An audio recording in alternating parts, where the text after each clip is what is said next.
You already know something has shifted. You can feel it.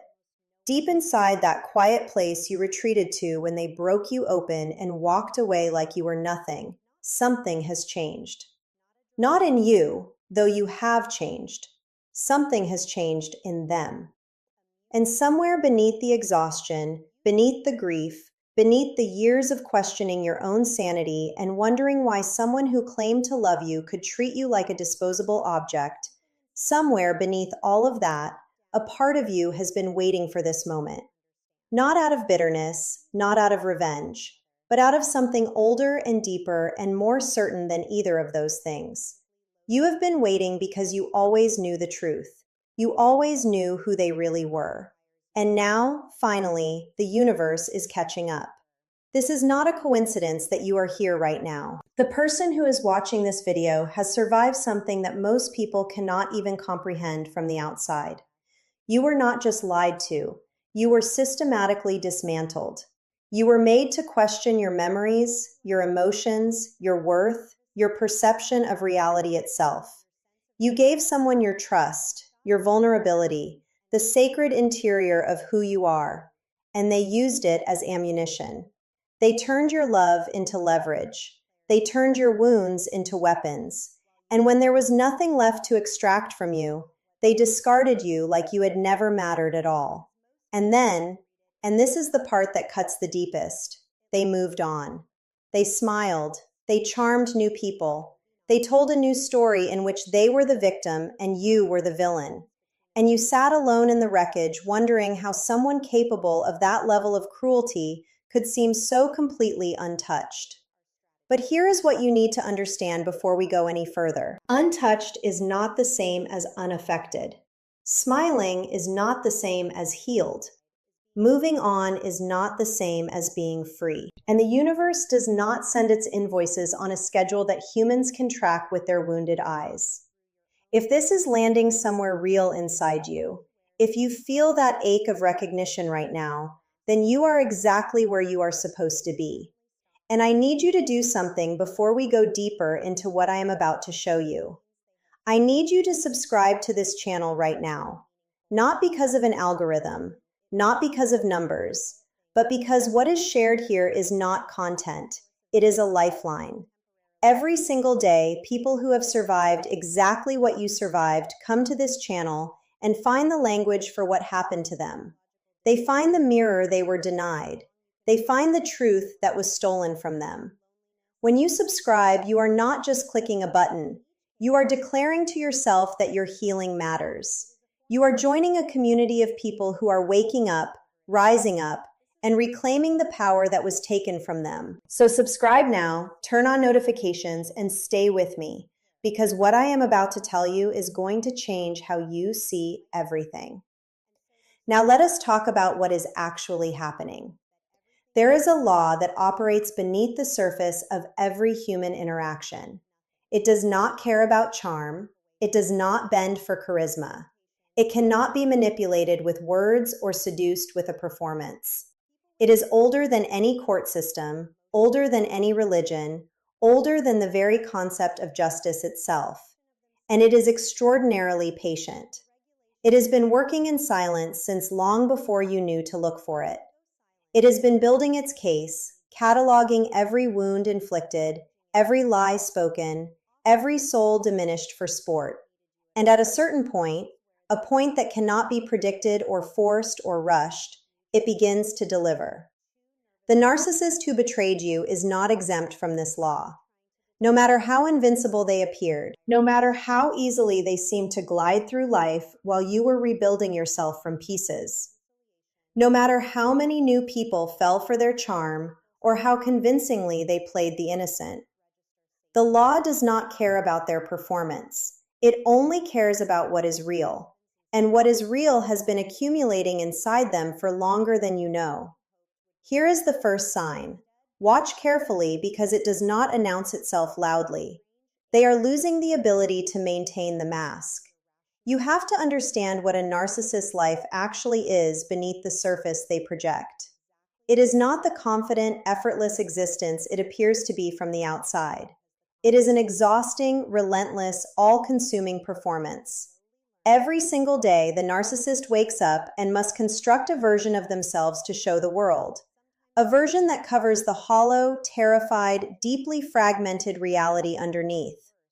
They have been doing this since childhood. They built the mask so early and wore it so consistently that most of them genuinely cannot tell where the performance ends and the person begins.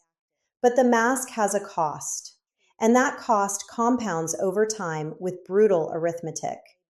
Every relationship they destroy leaves a scar on the mask.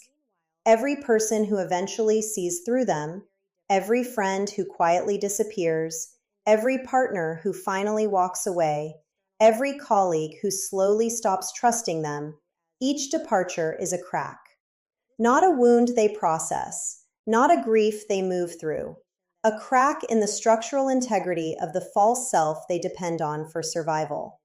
And here is the thing about cracks: they spread. When karma begins to move, you will notice that the narcissist's performance starts to falter in ways that cannot be hidden anymore. The stories they tell start to contradict each other. The charm feels strained rather than effortless. The mask slips in public, a flash of rage where there should be patience, a coldness where there should be warmth, a cruelty that leaks through at a moment that cannot be explained away or covered with a smile. People who once defended them start to go quiet. Allies begin to drift.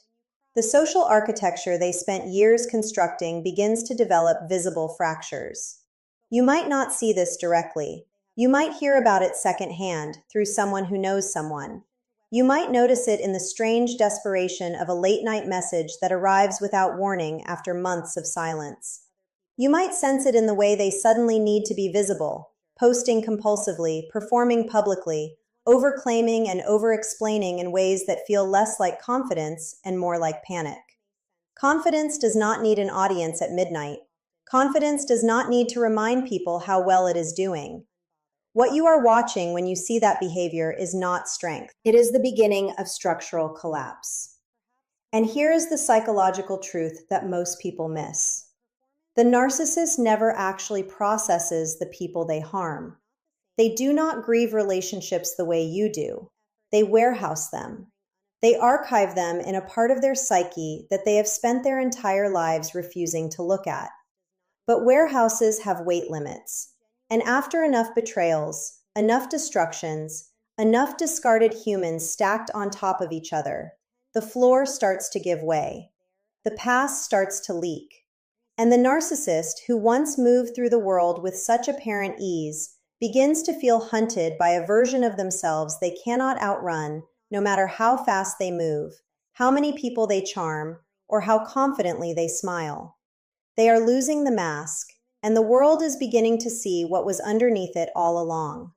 Let that sit for a moment. Now the second sign. And this one is quieter, more internal, more devastating in its own way. They are becoming a prisoner of the emptiness they always had but could never feel. One of the most disorienting things about recovering from narcissistic abuse is the moment you realize that the person who destroyed you was never actually capable of the connection you thought you were building. The love bombing, the intimacy, the moments that felt so real and so rare and so precious, none of it was what you believed it to be. It was a simulation, a masterful, devastating simulation. Because the narcissist, beneath all their bravado and cruelty and performance, is fundamentally and profoundly empty. Not metaphorically empty, structurally empty. There is a void at their core where authentic self-awareness, genuine empathy, and real emotional connection are supposed to exist, and there is nothing there. Just a cold, echoing hollow that they have spent their entire existence trying to fill from the outside. And for a long time, they could. New supply, new admiration, new sources of validation, new people to reflect back the image of themselves they needed to survive. The cycle of idealize, devalue, discard kept moving forward, and the emptiness stayed manageable. Painful, yes, but manageable. But karma does not allow this cycle to continue indefinitely. At a certain point, the supply dries up. Not all at once, gradually. the way water table drops during a drought, imperceptibly at first and then suddenly critical. The people who used to provide the admiration start to see through the performance. The new relationships they form become harder to maintain because the mask is cracking, because word travels, because something in how they engage has grown desperate rather than magnetic. And as the supply decreases, the emptiness, that foundational, primordial emptiness that was always there, begins to expand. This is when the narcissist begins to encounter themselves for the first time. And it is not a gentle meeting, because without the constant noise of supply, without new people to charm and conquer and discard, without the intoxication of power and control to drown it out, the silence arrives. And in the silence, they begin to feel what they spent decades running from. Not guilt necessarily. Their capacity for genuine guilt is limited, but something adjacent to it, something uglier, a formless dread, an awareness of their own wrongness that they cannot metabolize or explain or project away. They start to experience the emotional consequences of a life spent treating people as objects, not through moral reckoning, but through a growing, suffocating isolation that follows them into every room, every relationship, every carefully constructed performance. You have to understand what this feels like from the inside. To be surrounded by people and feel utterly alone. To have someone beside you and feel nothing. No warmth, no genuine connection, no relief from the cold. To spend your entire existence hunting for something outside yourself that can fill the gap inside you, only to find that the gap has grown larger than anything outside can reach. That is the narcissist's private hell. And karma, when it finally moves, stops allowing them to escape it. They lie awake at night, not thinking about you, do not make that mistake, but thinking about themselves, which is all they have ever been able to do. And those thoughts, without the distraction of new supply, without the intoxication of control, begin to turn dark and circular and inescapable. They replay moments not out of remorse, but out of a compulsive, disturbed need to rewrite them.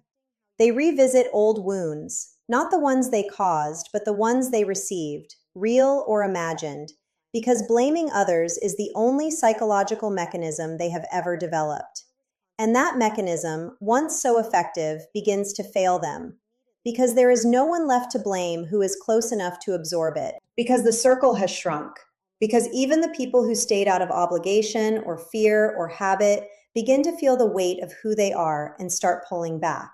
The emptiness expands, the prison tightens, and the narcissist who once made you feel like nothing begins to experience in their own distorted way what nothing actually feels like.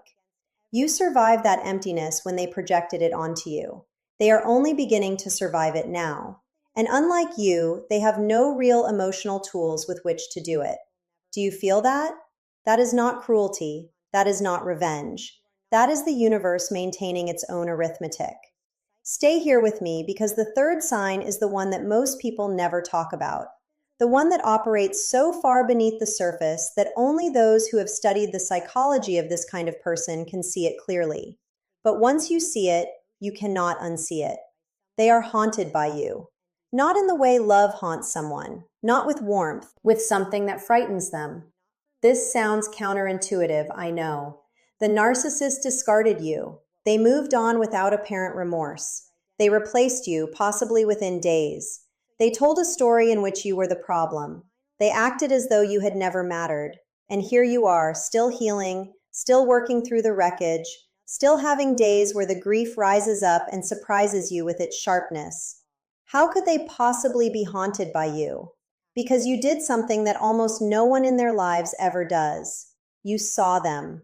Not the mask, them.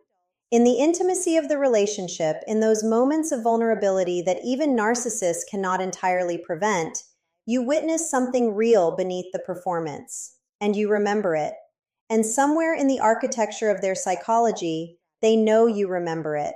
That knowledge does not produce shame in the way it might in a healthy person, but it produces something they are constitutionally incapable of tolerating: the sense of being known. The sense of being truly, undeniably seen by someone whose perception they could not fully control. This is why narcissists often return, not out of love, not even out of longing in any meaningful emotional sense, but because the person who saw behind the mask holds a kind of power over them that no one else does. You are unfinished business not because your connection was real to them in the way it was real to you, but because you remain, in their psychological landscape, an unanswered question, a witness they cannot fully discredit, a mirror they shattered but could not destroy. And when karma moves in on them, when the mask is cracking and the supply is drying up and the emptiness is expanding, they begin to think about the people they discarded, not with love, with a desperate